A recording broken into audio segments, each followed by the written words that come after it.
So we have some new updates in Google Antigravity. This is the biggest update since the support for agent skills in the beginning of January. By the way, we have a full course about antigravity, so if you want to dive in and learn more, link is in the description. Let's dive into it. But first we need to update antigravity. To do so, click on the profile button, check for updates, and make sure you don't have any updates that are available. The first update is that you can use Gemini 3.1 Pro in Antigravity. When we look at the official documentation, we can see that Gemini 3.1 Pro gets higher scores than Opus 4.6.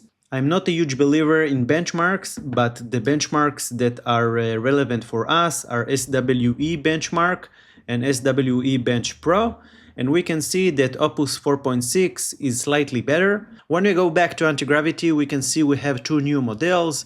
The first one is Gemini 3.1 Pro High, and the second one is Low.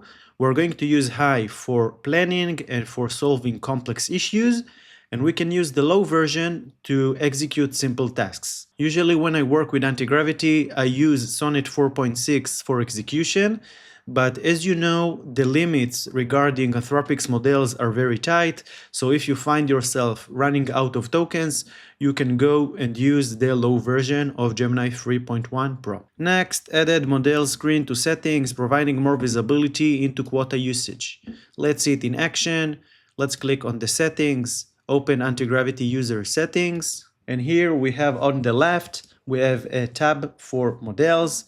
Now you can see the quota for each model. Next, we have added a setting to enable or disable terminal integration. Let's see it in Antigravity. But first we need to understand what is terminal integration and why it's important for developers. When Antigravity wants to execute a command in a terminal, it has two options.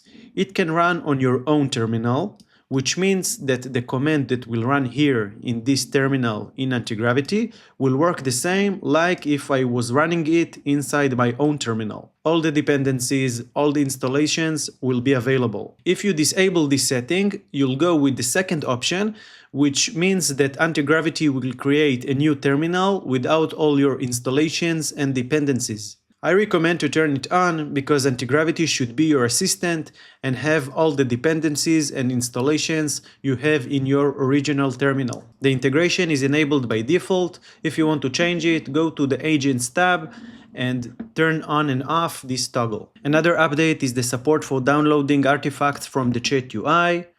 This is Antigravity. As you can see, this is an artifact that was generated in Antigravity.